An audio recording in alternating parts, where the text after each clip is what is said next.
Hey, hello, everyone. Good morning, good afternoon. Thank you for joining us today. Today, we're going to be with this uh, webinar about enhanced oil recovery. And today, our instructor will be the engineer Ismail Ibrahim.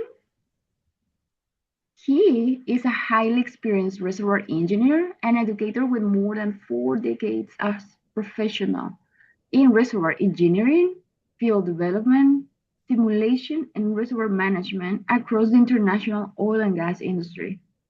He has a proven track record in reservoir characterization, black oil simulation, PVT, and SEAL, field development planning, production forecasting, and reservoir performance analysis.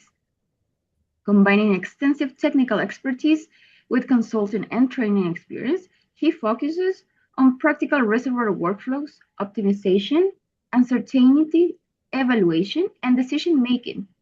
His multidisciplinary background enables him to connect advanced reservoir engineering concepts with real-world field development and simulation applications.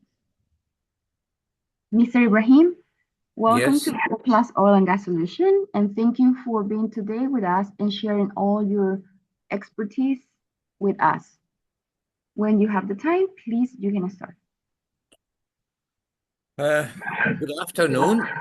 I'm Ismail Ibrahim, your tutor for this webinar and maybe for the next course. What I'm saying this, I have an experience of more than 40 years in the oil and gas industry. Do you hear me? Yes, we can hear you clear. Yeah, good. Maybe I have the enough experience in the oil and gas industry. What I will present you through the course is the basics of water or enhanced oil recovery. I will not make an expert or anything. Sorry, not more than this. I will give you the basics, and if you want to develop yourself, that's through the not through the webinar, but through the main presentation or main course. So it's up to you if you want to develop yourself. Then you have to go and dig and find the what you want of information from the uh, from this course actually. Uh, Let me start. This is of course my name is Ismail Ibrahim from Iraq. I spent, as I said, 42 years with the oil industry within the ministry and the some other companies in the country. I worked also as a consultant for Schlumberger for about 4 years, and then I became a freelance uh, engineer or freelance consultant engineer at the same time course instructor. Uh, what I want to start with is that this course is enhanced oil recovery is a deep one that requires some kind of digging from your side to find the details of each process that I'm going to go through in the course. Uh, Let me start with the beginning. That's what are reserves? What are reserves? Reserves are oil and gas trapped beneath the Earth's surface that can be recovered under existing economic conditions and with current technology. What do you have in your hand? You can name the reserve, or you can find the reserve. But in case, so let's take a look first before we go through the course. Let's take a look at the cross section of a petroleum system. The petroleum system consists of underburden rocks. That's in the brown color, and then it's down below.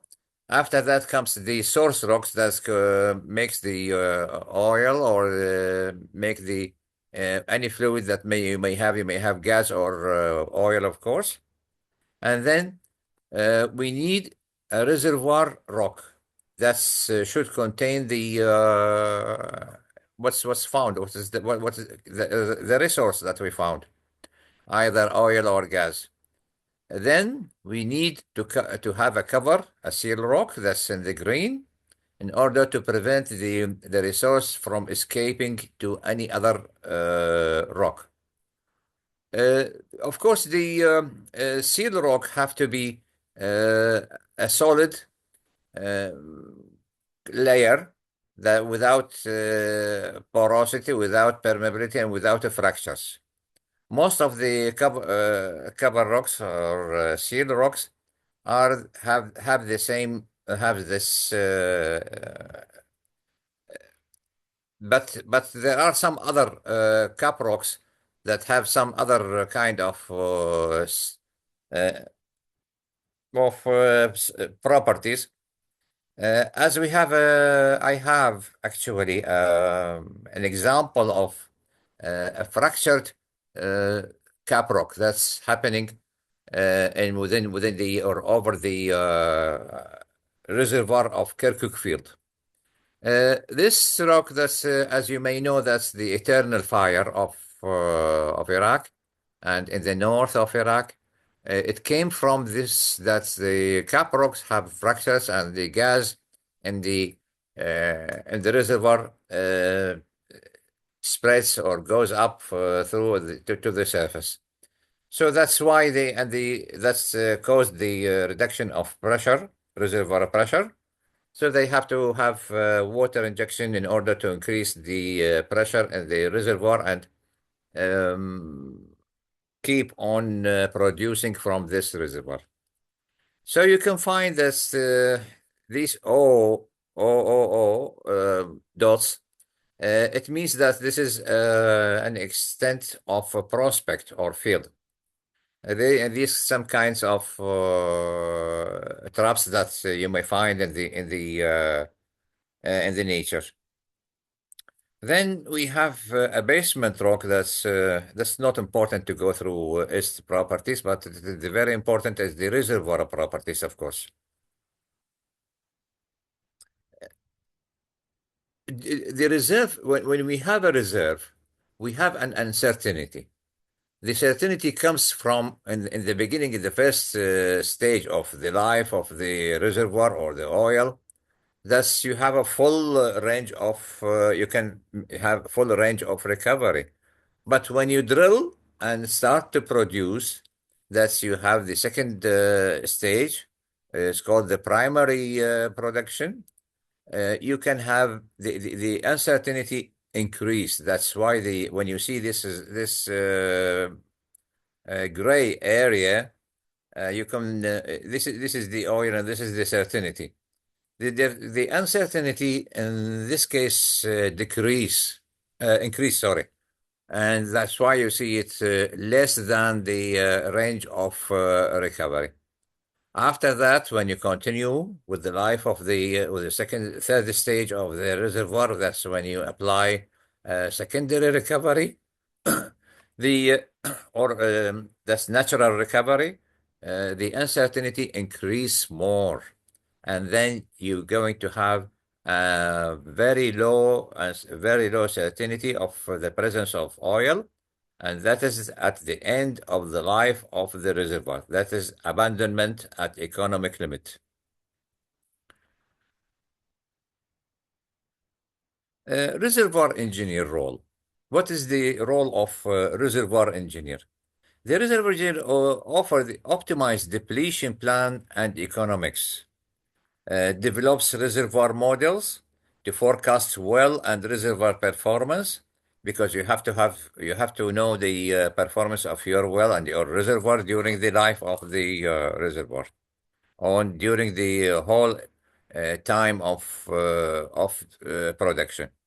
Also, the reservoir engineer performs reserves estimates and audits for financial counting. This is in the beginning of the project and the beginning of the life of reservoir, you have to have reserve estimates at each stage in order to know that how much time the reservoir left to produce to produce naturally, then by enhanced recovery or by secondary recovery. Sorry. So you have to be busy all the life or along all the life of the reservoir in order to know how much time left for me to to keep producing from this reservoir. Any please, if there is any question, raise your hand and I can ask you during the session. The methods of enhanced recovery or any kind of recovery, the efficiency. The discovery contains two types of recovery. It's natural flow and artificial lift. Natural flow depends on the mechanism of the reservoir, and the artificial lift, that's when you when the natural flow or the uh, recovery becomes slow or low and a decrease of the mechanism activity, you can go to artificial lift. That is another factor, that's another point that you can go through in producing to produce your uh, reservoir. And these are called conventional oil recovery. The example of artificial lift, of course, that you may know, the electric submersible pumps, sucker rods, or even gas lift production. Then when we come to the second stage, methods, we have to improve the recovery uh, efficiency from this reservoir. We can go through enhanced oil recovery, which is the subject of our course, and the production injection control. That's another case. You can either produce and inject control the other fluids like CO2 or sometimes water, and you can go also. You can do the acidizing and so on. And at the end, you have a strategic wellbore placement. Use this or this method or this method, which is best for your reservoir. This depends on the properties and the characteristics of your reservoir. The enhanced oil recovery processes. The enhanced oil recovery EOR, I'm going to from now on to say EOR in order to have some time for us to talk. The EOR processes include all methods. Please take a note of this, and that because this here it is very important to differentiate between normal or natural recovery and EOR. All methods that use external sources of energy and or materials to recover oil that cannot be produced economically by conventional means. That's when you cannot produce the oil from the reservoir or the hydrocarbon from the reservoir. You can go to this is called primary or naturally. Uh, you can go to the use another external sources and or materials, and this is called non-conventional or enhanced recovery.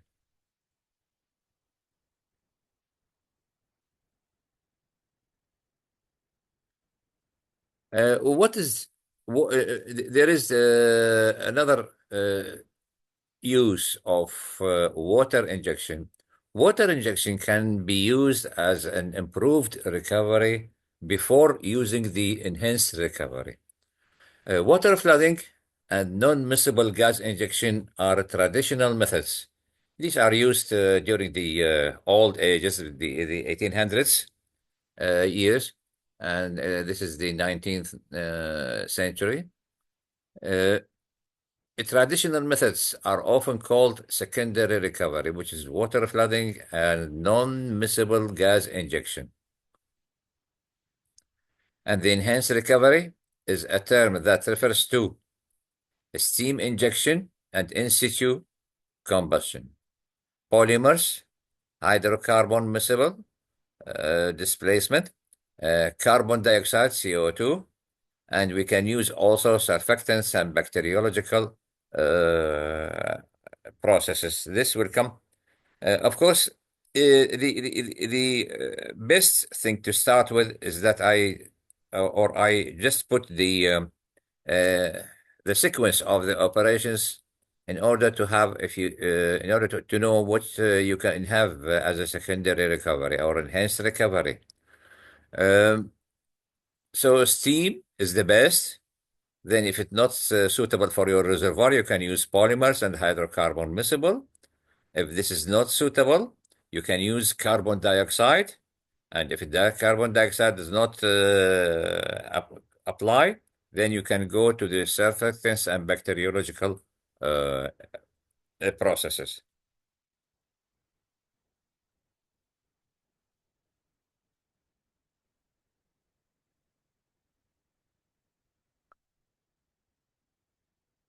These are the description of these methods.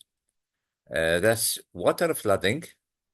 You know water flooding. You inject water into the reservoir either from the bottom or from sides of the reservoir in order to produce as more as possible quantity of this one.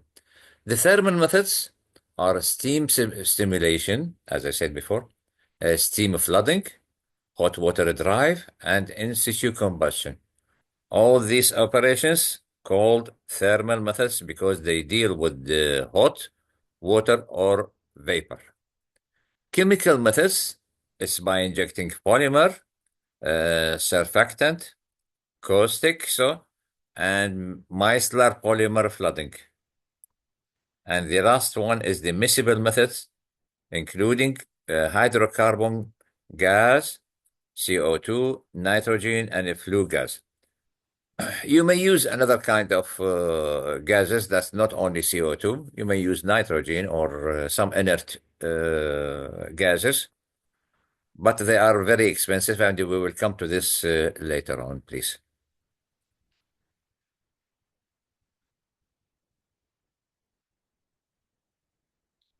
This is a simple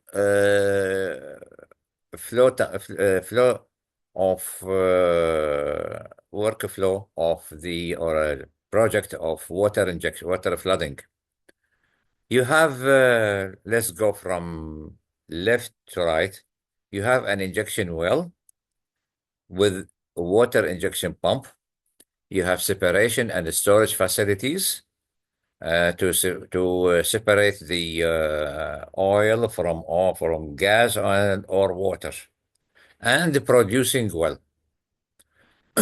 First, this is number one. You see this oil zone, and followed by water injection or water injected into through the injection well. The water pushes the oil to the producing well, and that's number one, the oil, and the this oil produced through either sucker rod or ESP or even sometimes gas lift equipment.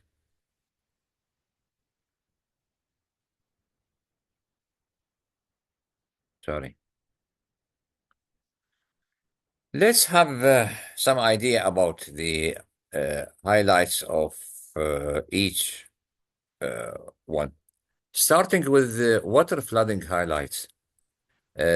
We have description. The description water flooding consists of injecting water into the reservoir, most widely used and post-primary recovery method. Water is injected in patterns or along the periphery of the reservoir. Water fluid was used, as I said, in the 19th century. Uh, this is the post-primary. After the primary, that's you have the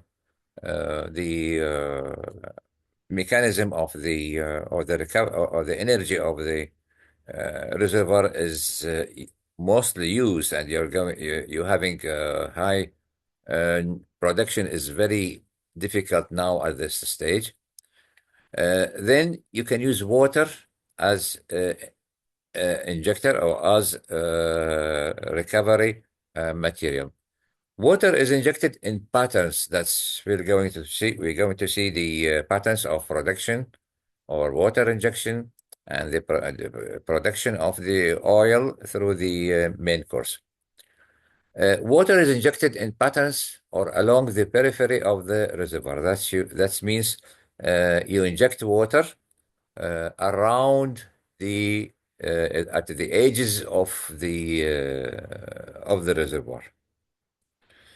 Then, what mechanism that improve recovery efficiency? Water injection uh, comply to the mostly used method in the world. Uh, the how it uses the water, how it uses the how it makes so what is the mechanism will be used during the recovery. Water injection will increase the water drive of the reservoir by injecting into the down below the oil or in the periphery. And the most important, which is needed most than water drive, is the increased pressure. You increase the pressure of the reservoir by injecting water. Sorry.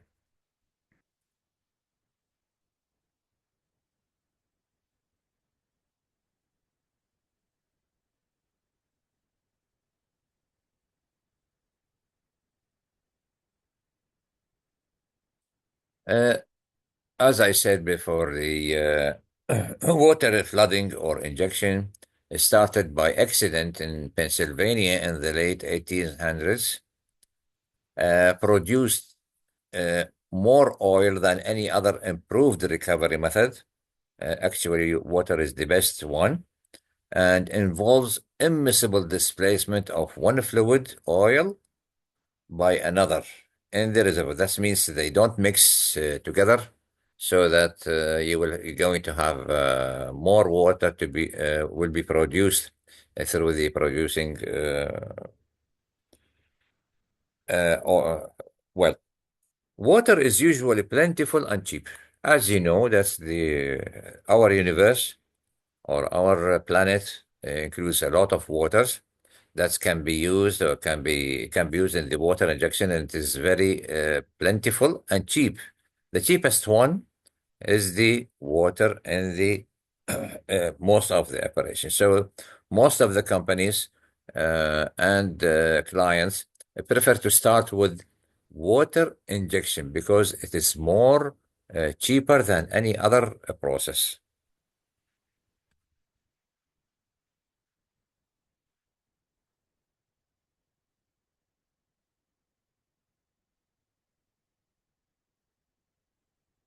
But each process have its own limitations and challenges.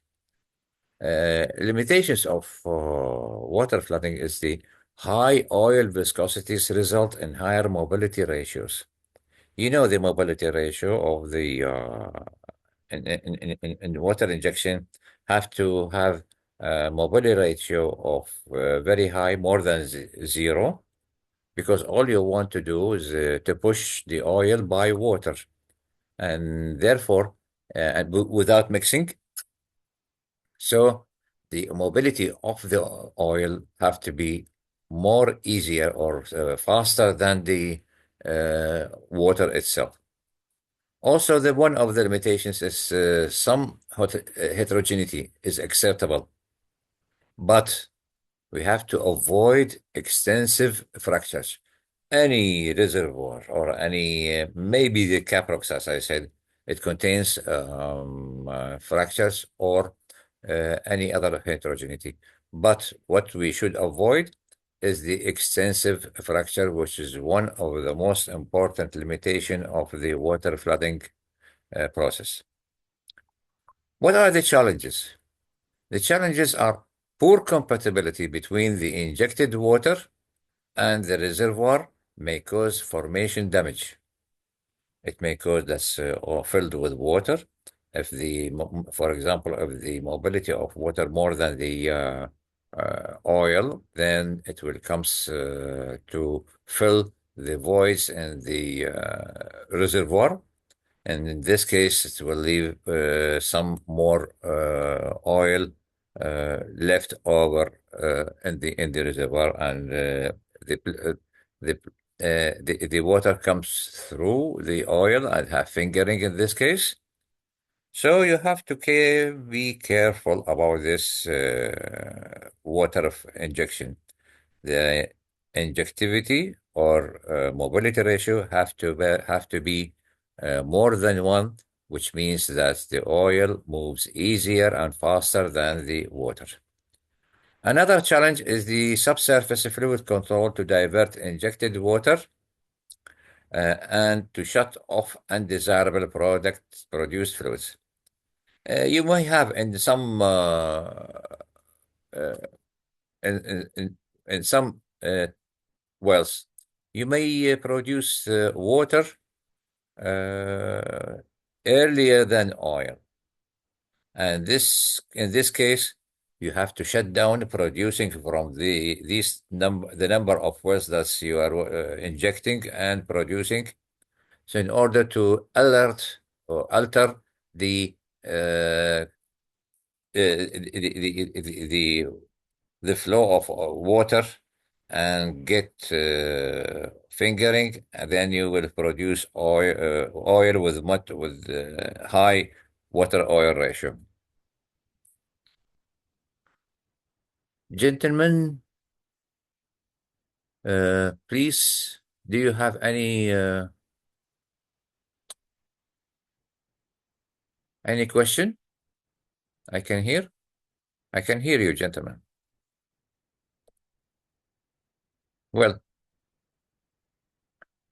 please tell me if I'm going faster than expected in order to